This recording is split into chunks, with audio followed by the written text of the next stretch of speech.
वालेकुम जी, क्या हाल चाल है, कैसे हैं आप? इंशाल्लाह ठीक ठाक होंगी। आज मैं बनाने जा रही हूँ चिकन और आलू।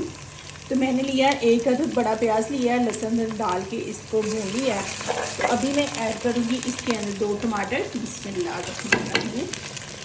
इसको ऐड कर दिया। इतने मज़े के बनेंगे आलू गोश्त।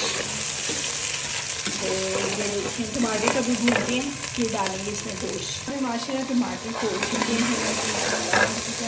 अभी ऐड करेंगे मसाले। हाफ चम्मच रेड चिली, हाफ चम्मच हल्दी, हाफ चम्मच मैंने रेड मिर्च, हाफ चम्मच मैंने लिया धनिया पाउडर, हाफ चम्मच मैंने लिया है नमक। बिस्मिल्लाह, इसको ऐड कर दिया। ठीक है, इसको मिल करके साथ में डालेंगे गोश्त। जब गोश्त भून जाएगा फिर उसको ऐड करेंगे दही के बाद ऐड करेंगे आलू। मसाला भी भून चुका अच्छे से। अभी ऐड करेंगे गोश्त।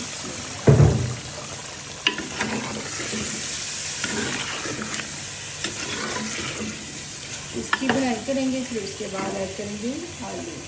अभी मैं इसमें ऐड करूँगी दही। ऐड कर दिया जी।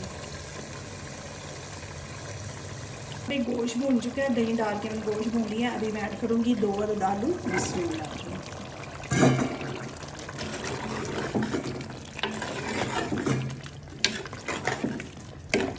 थोड़ी देर इसकी बुनाई करेंगे, फिर ऐड करेंगे पानी। यहाँ पे ऐड करेंगे पानी थोड़ा सा, बिस्मिल्लाह, जिसमें आलू गल चुके होंगे। बस ये देखिए, इसमें आलू गल जाएंगे। इसको रखेंगे दम पे।